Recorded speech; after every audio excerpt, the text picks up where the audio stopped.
জলপাইয়ের সিজনে জলপাইয়ের আচার হবে না এটা হতে পারে? তাই প্রথমে এই জলপাইগুলোকে ভালো করে ধুয়ে একটা শুকনো টাওয়ালে ছড়িয়ে দিতে হবে। আর ছড়িয়ে দেওয়ার পরে যখন এর গায়ের পানিটা শুকিয়ে যাবে, তারপরে 2 সাইড কেটে এভাবে প্রসেসিং করে রেখে দিবে একটা সাইডে আচার তৈরি করার জন্য। তারপরে তোমরা চুলাটা জ্বালিয়ে একটা হাঁড়িতে সরিষার তেল গরম দিয়ে দিবে। গরম সরিষার তেলের মধ্যে আস্ত পাঁচফোড়ন দিয়ে দিবে এবং একটু কালো জিরা দিয়ে দিবে বেশি করে। তারপরে যখন এটা ভাজা ভাজা হয়ে যাবে, এর মধ্যে তোমরা শুকনো মরিচ এবং গোটা রসুন দিয়ে দিবে। এগুলো দেওয়ার পরে একটু ভাজা ভাজা হয়ে গেলে এর মধ্যে তোমরা হচ্ছে আদা বাটা দিয়ে দিবে। আদা বাটাটা দিয়ে একটু ভালো করে নেড়েচেড়ে এর কাঁচা গন্ধটা চলে গেলে এর মধ্যে হচ্ছে হলুদের গুঁড়ো দিয়ে দিবে তোমরা। হলুদের গুঁড়া দিয়ে দেওয়ার পরে তোমরা হচ্ছে এর মধ্যে মরিচের গুঁড়ো দিবে এবং মরিচের গুঁড়োটা একটু বেশি দিবে, যেহেতু এই আচারটা ঝাল মিষ্টি টক আচার। মরিচের গুঁড়া দিয়ে দেওয়ার পরে এর মধ্যে একটু সামান্য পরিমাণে ভিনেগার দিয়ে দিবে, যাতে শুকনো মশলাগুলো পুড়ে না যায়।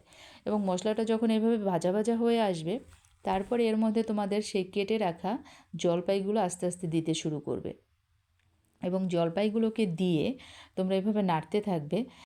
আর এই অবস্থায় সমস্ত হচ্ছে যে জলপাইগুলো দিয়ে দেওয়া হয়ে গেলে পরিমাণ মতো লবণ এবং চিনি দিয়ে দিবে। চিনিটা দেওয়ার পরে 5 থেকে 6 টেবিল চামচ হোয়াইট ভিনেগার দিয়ে দিবে। এটা হচ্ছে যে তোমার আচারটাকে অনেক দিন ভালো রাখতে সাহায্য করবে। আর এটা যখন তুমি নাড়তে থাকবে তখন তোমার চিনিটা গলে পানি ছেড়ে দিবে, আর এই পানিতেই তোমার হচ্ছে জলপাইটা সিদ্ধ হতে সাহায্য করবে। আর এই অবস্থায় তোমরা এটাকে হচ্ছে যে মিডিয়াম আঁচ করে নেবে চুলার এবং ভালো করে নাড়তে থাকবে। নাড়তে নাড়তে ঠিক যখন এই অবস্থায় আসবে যে কিছুটা আস্ত থাকবে, কিছুটা ভেঙে যাবে, চাইলে তোমরা এই অবস্থায়ও এটাকে সংরক্ষণ করতে পারো। আর যদি চাও এটাকে আরেকটু ঘন করবে এবং ভেঙে দিবে, তাহলে এটাকে চেপে চেপে তোমরা ভেঙে দিবে এবং এটাকে কন্টিনিউয়াসলি তোমাদেরকে নাড়তে হবে, কারণ এই সময়টা খুবই গুরুত্বপূর্ণ। কারণ এই সময়টা যদি তোমরা নাড়া বন্ধ করে দাও, তাহলে যে কোনো সময় আচারটা নিচে ধরে যেতে পারে। এতে তোমার হচ্ছে আচারটা নষ্ট হয়ে যাবে।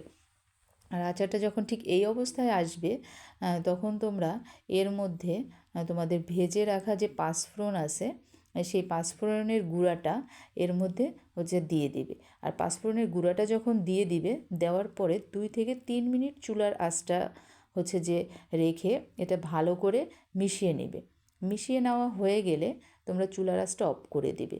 অফ করে দিয়ে তোমরা এটা ঠান্ডা হওয়ার জন্য হচ্ছে যে রেখে দিবে, কারণ তোমাদের জলপাইয়ের আচার রেডি। এবং এটা তোমরা হচ্ছে যে রোদে দেওয়ার ঝামেলা ছাড়া, ফ্রিজে রাখার ঝামেলা ছাড়া নর্মাল টেম্পারেচারেই হচ্ছে তোমরা 1 বছর পর্যন্ত এটা সংরক্ষণ করে রাখতে পারবে। সুতরাং তোমাদের জলপাইয়ের আচার রেডি।